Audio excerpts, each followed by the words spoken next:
Welcome to Lawyer Business Advantage. This podcast is dedicated to helping attorneys earn more money, get better clients, and spend more time with family. I'm your host, Alay Yajnik, founder of law firm Success Group. Smart business guidance for small law firms begins in 3, 2, 1. Hey, attorney entrepreneurs. Welcome to 2025. Alay Yajnik here with law firm Success Group. I'm really excited to kick off the new year. I hope you are as well. We're going to be going through a few things on this podcast today, but really quick, a little bit of an update on what's been going on with me. It's not something that I have talked with you much about. Usually we just interview guests on the show, and you may not know much about me or what it is that I do or what it is that I'm up to. So I thought I would share a quick little update, and I hope you find it helpful as you're thinking about 2025. My focus, for 2025 really is focusing on my clients and taking great care of them. We're up-leveling how we take care of our clients this year. We're actually putting in more of a client experience so that all of our clients have a similar experience and a good experience when they come through and they work with us for growing their law firms. Also doubling down on relationships. For those of you that might know, I've been in Provisors, which is a networking group for many, many years, and recently left last year. It's a phenomenal organization, and I've built so many good relationships through it that I want to continue to keep in touch with those folks. And so a lot of what I'll be doing this year really is building deeper one-on-one relationships with people, as opposed to going into a room of 40 people or so, really focusing on those one or two people that I connect with, who I can help and who can help me in return. So that's going to be another focus. And I'm very excited to officially mention to you, this is the first I'm talking about it, to anyone officially, that we have launched attorney roundtables at Law Firm Success Group. So most of what we do at Law Firm Success Group is private coaching. It's one-on-one with just the attorney and their business coach and myself. These are roundtables. So it's small groups of attorneys. Think about 10 attorneys virtually talking through issues that they have that are top of mind. And really excited. The first group has launched and it's rolling as of January. We are looking for more attorneys who are interested in that sort of thing, who want to talk to other attorneys and grow their firms by talking to their peers and colleagues, and also have some accountability and some coaching along the way. So really excited for that. My colleague Adam Thompson is leading the charge on that, and he's doing a great job already. Last thing, and this might be really relevant to you if you're a listener of the podcast, is we're going to be upgrading our podcast.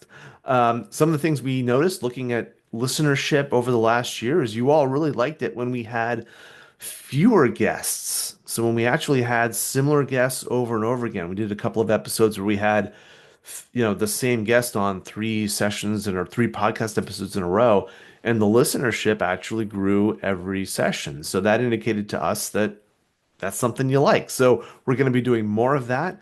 You're also going to be hearing more from me because, again, when we saw looking at the statistics over the years, the podcast episodes that I do, you actually like those. So we're going to be doing more of those, and we're going to be making some other changes as well. Stay tuned for those. But before we go any further, I wanted to thank our sponsor of today's episode, Counsel CPAs. Fantastic folks that do bookkeeping, accounting, accounts receivables collections, back office stuff for law firms across the country. Emil and his team are fantastic, and I highly recommend that you reach out to them at counselcpas.com if you're looking for some assistance with your back office operations. So let's talk about what we're going to talk about today, which is the new year. So New Year's are great. I really enjoy the idea of a new year. It's kind of like a spring. It's the same kind of thing, rebirth, fresh start, new opportunities. In addition to that, because there's a little bit of downtime in the new year, you sometimes have more of a chance to step back from the day to day, look at the big picture, really see what it is you want out of your firm, what you want out of your firm for your firm, but also what you want out of your firm for your personal life. And it's a really good opportunity to kind of take stock of where you are and where you want to go. And as coaches, those are the conversations we love to have, and those are the situations that we love to engage in with our clients. So one of the things that comes up when people are thinking about the new year and a new start is goals, right? That's like the number one thing people talk about is a new year, especially in a business perspective. What are your goals for the new year? Um, Not talking about New Year's resolutions. That's a separate thing that we might cover in a different podcast episode. But we're talking about goals. And so today we're going to talk about goals, how they work, and why they often fail, and why that might be a good thing or a bad thing. I should let you know right up front, I usually fail to achieve my goals. And I don't mind that one bit. So we're going to discuss all of that here in our episode right now. So it's easy to set a goal, right? It's super easy. All you have to do is say, "Oh, I want this or I want that," right? I want to wish for the moon and I want, all these other things. It's easy to set a goal. It's much harder to set a goal that you're committed to, that is going to drive you to take action to achieve. Um, and I should say it the other way around, a committed goal that you are going to drive yourself to take the actions to achieve.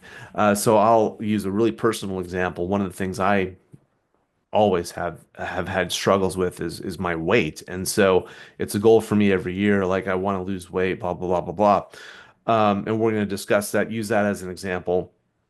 We're also going to use a business example, which is I want to grow my firm's revenue. Okay, so those are the two goals we're going to look at. I want to lose weight and I want to grow my firm's revenue.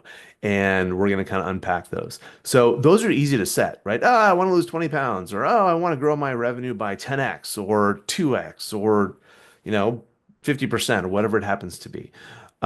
Those goals are easier to set. They're super easy to think about, but it's much harder to actually take action on a goal. Like the goal has to be super powerful and super important to you to get you to take action towards it. And so when you're coming up with a goal, I want you to encourage you to look at fewer goals. If you're going to be setting some, look at fewer goals. Maybe pick one, pick two, keep it really small, and ask yourself why that goal is important to you. Why that goal is important to you. What will happen if you achieve it? What will happen if you don't? And then be really honest with yourself. Based on that, is this something that I am really going to spend my time, my energy, my money into achieving? Or is this more of a nice to have or like to have? Yeah, I'd like to do it. Be great if it happens, but I'm not really gonna, do anything about it. Um, if it happens, great. If it doesn't happen, it's okay too. I'm just gonna do what I can, right? Versus a truly committed goal that, like, yes, this is something I want to do, I need to do. I'm gonna make it happen this year, and I'm gonna make put forth my best effort to make sure it happens. That latter goal is the one that we want. So, and if you're using the case of weight loss, my case, I want to lose 30 pounds this year. Boom. And it's really important to me because there's health reasons that go along with that primarily. Um, on the business side, as the owner of a law firm, you might say, you know what? I'm working way too hard for the money I'm making. And for me, I really need to increase my revenue by 50%, or we want to double it over the next year. Because if I do that, then I'll feel like I'm being well paid for the effort that I'm putting into my firm. So that's an example of a goal that might have some relevance. Um,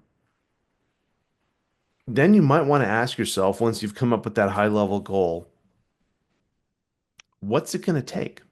And this is a question we're going to come back to over and over again. What's it going to take? Because if you set a goal to double your firm's revenue, well, that's fine.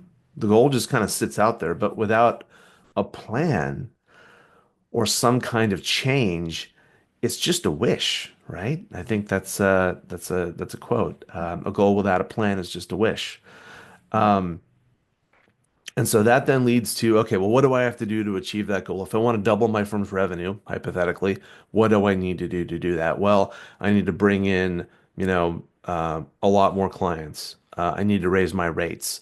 I need to improve my sales process and my marketing process. All of those things need to happen, and I need to have the time to do it. So it very quickly gets to be a lot.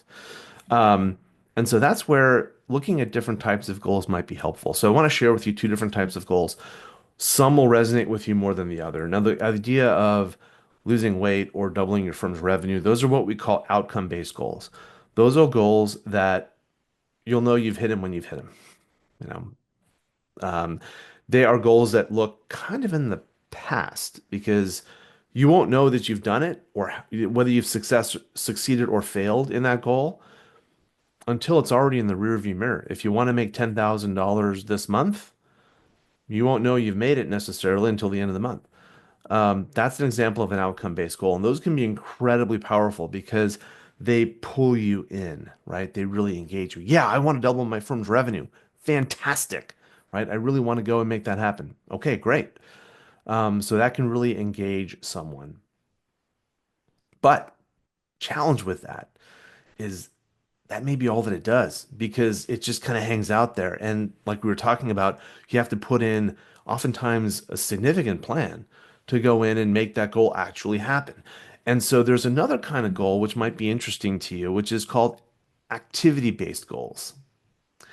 So an activity-based goal is not tied to a specific outcome, but it's activities that will lead you to the desirable outcome. So I'll give you an example of that again, using the double the firm goal. Um, I want to double my close rate. So I want to double the rate at which I sign new clients. So if I talk to uh, 10 prospects, out of which five become clients and five say I want to think about it, never hear from them again, I want to increase that number. I want to go from out of the 10, instead of five saying yes, I want it to be eight saying yes. That's an activity-based goal. There's no revenue tied to it, nothing else. It's just I'm going to work on that aspect of the process to make it happen. And you can, double click on that and uh, go into more specifics and more depth, but generally that's enough.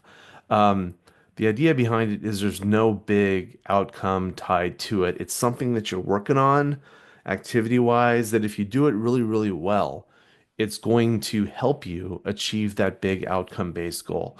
So again, to use the weight loss example, if I want to lose 30 pounds this next year, one of the things that I need to do is I need to walk 4 times a week. And that's my goal. Like walk 4 times a week. Because I know if I do that, then the weight will sort of take care of itself. Right? That's the idea is you want to focus on those activities that when you achieve them are actually going to create the outcome that you want. So that is oftentimes really, really powerful if you're the kind of person that looks at that goal and says, oh my God, doubling my firm's revenue, how am I going to do that? Look at all the things that I have to do. Okay, well, pick 3 things that you have to do and set goals to just do those things. Don't worry about the revenue just yet. Don't worry about setting that as a big goal, investing a ton of emotional energy into it. Invest your emotional energy into those 3 activities that are really going to move the needle on your firm. So those are activity-based goals. And again, the way to figure this really out is when you set a big goal for yourself or for your firm, ask, what will it take? Identify the big steps that you need to do to make it happen. And some of those big steps might be the activity-based goals that will make you feel much, much better about going after that big target. Oftentimes, you might actually end up with one level below the activities, which actually is habits. Habits are something that's really come into the vernacular during COVID. I think it's still really relevant. There's great books that are out there. Atomic Habits by James Clear is probably the most popular one, but um, habits drive outcomes, no question about it. So if you have successful habits, you're going to have successful outcomes. And oftentimes, the reason that the activities don't happen as we want them to is because we don't have the right habits in place. And so that may be something that you want to focus on. And this is really relevant if you're doing something personally. So for me in losing weight, there's healthy habits around eating, there's healthy habits around exercise, there's healthy habits around sleep, there's healthy habits around stress management, all of those things, right? There's healthy habits there. And there's, by the way, unhealthy habits there that need to stop. Same thing in your business. There are habits that you're doing right now that are contributing to your success.